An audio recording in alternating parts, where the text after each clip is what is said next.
What's going on, fragrance family? It's your man Gator, better known as the Novice Nose out here in these fragrance streets. Today I want to talk to you guys about a fragrance coming from a house that has been kind of up and down with me as far as my opinion goes on them and their inspirations recently. So the house in question is Lucianno. Now, Lucianno's fairly new to our consciousness when it comes to these inspirations that they've been putting out, but they've been putting out some bangers. Their Sunset Swim was an absolute banger when it comes to inspirations of the Afternoon Swim DNA, the Coastal Breeze when it comes to that inspiration from the Pacific Chill DNA. Of course, most of their inspirations were of the house that shall not be named here. They also had a Magnitude one that was pretty good. I really liked that particular fragrance as well. Then we've had a couple of misses. The biggest missing question to me is their Mystic Dream. Mystic Dream for me, and I still got to revisit it, but it was a huge disappointment for me when I first got my hands on that particular fragrance, man. So I say all that to say that they've been kind of up and down with me as far as my opinion on their inspirations. Well, when I saw that they were putting out a new series, it kind of piqued my interest because they have had more bangers and hits than they have misses. So I started looking through this Titan series that they have, right? So that Titan series appeared to be inspirations from a different house, Parfumsdemarly. Now, the inspirations that I saw that they had in that Titan series were an inspiration, I think Legacy is the name of it, for the Althair. There was another one for the Perseus DNA, and then they had this one, which is a inspiration of the Althair DNA for Parfumsdemarly. That's this guy. This is Lucianno Titan Series Bourbon, and I think it might play on the camera somewhat. It kind of gets a little bit of reflectiveness in here. I love the bottle, man. That gradient look in there, that is amazing. So like I said, bourbon is a inspiration of Parfumsdemarly's Althair. Now, Althair is one of those fragrances that was kind of maligned when it first dropped. People thought it was fairly simple. It's just vanilla and bourbon. Over time that it's been out, people have started to embrace that DNA a lot more, to the point to where there's starting to be some inspirations that are dropping on the market. One of the best inspirations out there of any clone fragrance is an inspiration of that Althair DNA, and that's Liquid Brune from Frenchavenue / fragranceworld. And I think I've done a review on that one already here. So when I saw that it was out there, I said, let me get my hands on that one. So went ahead and got my hands on it, and I got to give a shout out to my guy, man, BMJ Beginner Mindset Johnny, because he was like, hey, you got to get your hands on this. You got to see what this thing is about, man. It's got the goods. It's got the goods. So I said, okay, let me get my hands on it. Let's see what we're gonna be doing with it. So here's the bottle here. So I got a good wear in it the other day, and let me put it on the tester strip here as well. Now, you don't find a lot of information here for Lucianno stuff online as far as the note breakdowns and everything, but I love that thing. I love that opening. So I did find a kind of synopsis on it on Fragflex, and when I get into the notes here, I'm just going to cut through all the other copy, and then I'll get into the notes. It embraces an unexpected fusion of vanilla, citrus, spices, and noble woods that exudes opulence and sophistication. This fragrance is not sticky, but rather powerful and modern. Now, here's the thing. That actually plays more into this fragrance in my review than you would think it does. Okay? So I'm taking it that when they're talking about citruses, they're talking about woods and things like that. They're going after and vanilla, of course. Those are resemblant notes that you would find in Althair. So I will tell you, when this thing first opens up, when you first spray it, and I don't know if you got a good look at the sprayer, but one thing that Lucianno does well, they got some nice sprayers, man. I love the way that this the sprayer distributes on this particular fragrance, man. So when you first spray it on, you get this blast, you get that bergamot.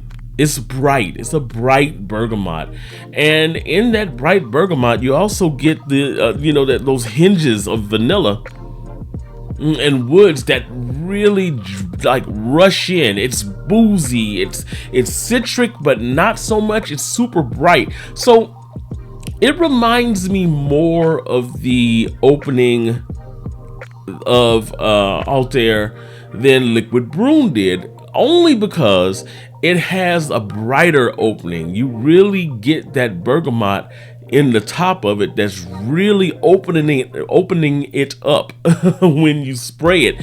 So when I first sprayed it, I was like, oh, that's nice. So one of the differences though with this one compared to Althair is that you get more of the woods. You get a lot more wood in that particular opening, and I was like, oh, okay, that is nice. That is really nice. You get a distinct bourbon note, and mixed with that wood, it's a weird type. It almost comes across as almost like an oak barrel-y type of feel. Like this is that whiskey they got from the oak barrel,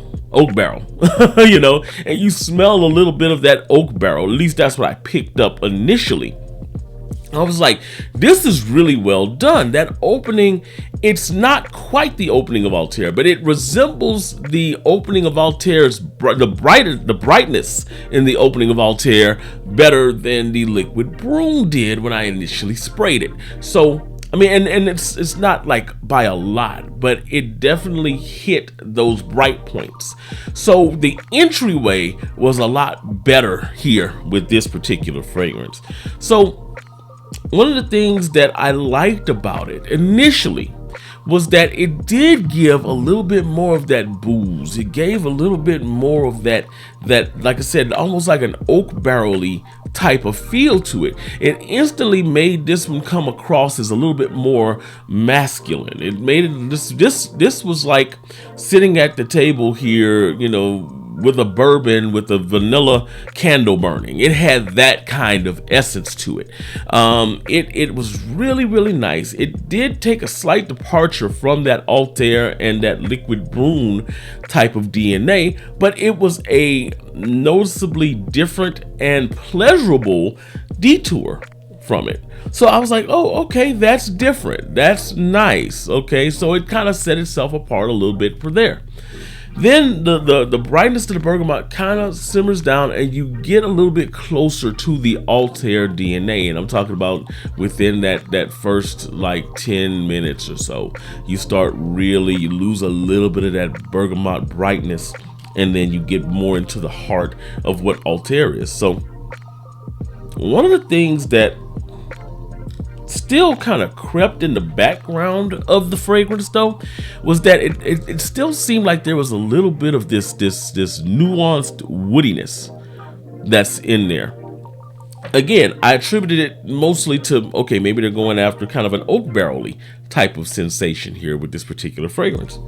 So as it kind of started to dry down a little bit more, I got kind of the sense that we were going in a direction that was completely different from the Althair direction here. And that's kind of what it does. Going into about the 30-minute to 45-minute mark, you really start seeing signs that we're doing something different here. So what it does, and this is an Althair twist, it never claims to be a complete clone of Althair. What it does is it starts to really focus on those woods, not so much the vanilla. You start to have some of that vanilla kind of take a little bit of a back seat, and you start getting more of the woods in here. Now, Althair is not really known for being a very woody fragrance, and neither is Liquid Brune. As a matter of fact, they kind of develop a little bit. There's a little bit of development in those fragrances, but for the most part, they stay kind of linear in that idea of, okay, we're doing a vanilla bourbon fragrance here with maybe a little bit of touch of smokiness in it. This one kind of goes, like I said, more into the woody direction. And this is when I start realizing that Luciano was about to go Luciano, because and it's always around this mark, around the hour 15 minutes to hour and a half. I start realizing that you're getting mostly woods in this thing. You get little hints and little flashes of vanilla that are popping up in there, but for the most part you're getting woods, and it's not unpleasant, but it's not like a smoky type of gaiac type of, really refined type of wood. Comes across more as kind of an old oak barrel type of wood, and not always in a good way. So one of the things that I liked about the fragrance at the beginning, when it plays by itself without the vanilla to color it, that oak barrelish, cheaper type of wood DNA that it's putting out kind of becomes a little bit funky, a little bit like clawing off of the skin. It's not sweet. It's not sweet at all. Which I think it could use a little dose of sweetness. But it comes across almost as if the wood was slightly wet. If that makes sense. It's almost like a wet wood that's been kind of sitting out for a little bit, and it's drying up, so you get that kind of dankness that in there. You start picking that up in this particular fragrance. Now, it's not completely off-putting, not completely, but it does give a little bit of a like, I don't know if I really want to keep this on after you get into that 2-hour mark or so. Now, the good part about that, though, is that you don't have a lot longer to deal with it after you get past that 2-hour, maybe into that 3-hour mark. In that 3-hour to 4-hour mark, it starts to really dissipate, and you get left with basically what smells like almost like a slightly sweet wet cedar note in there. And it's interesting because, and I won't say the 3 to 4 hour mark. I would say maybe in the 5 to 6 hour, because it does kind of stay stable in that that woody kind of dry down there for about 3 and 4 hour mark. But it kind of dissipates off the skin somewhere in that 5 to 6 hour mark there, so you don't have to deal with it very long. I will say, though, that the first 3 hours of this fragrance carry pretty strong.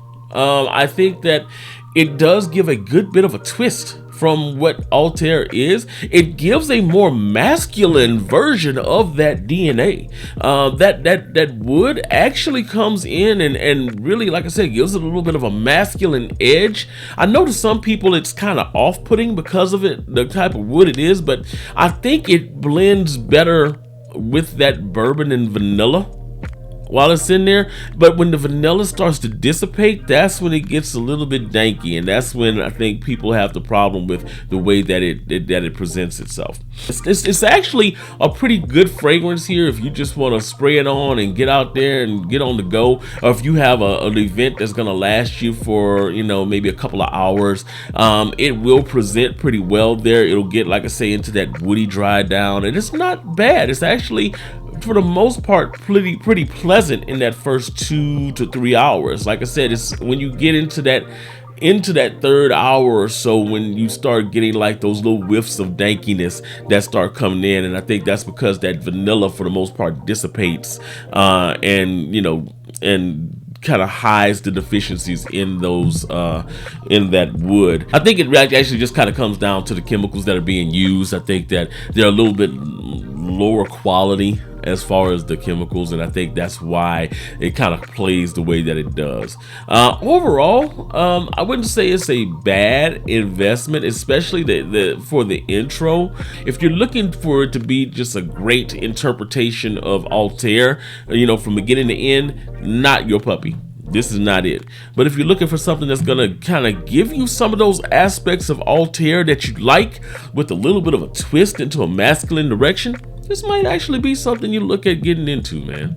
That's all I got for you guys today. Make sure, have you put your fingers or your nose on this one? If you put your fingers on it, you just go ahead and do that. But have you put your nose on this? Let me know in the comments, man. And as always, make sure that you like the video, subscribe to the channel, and make sure you share it with somebody that you know that loves fragrances. Until next time, that's all I got, guys. I'm out of here. Peace out.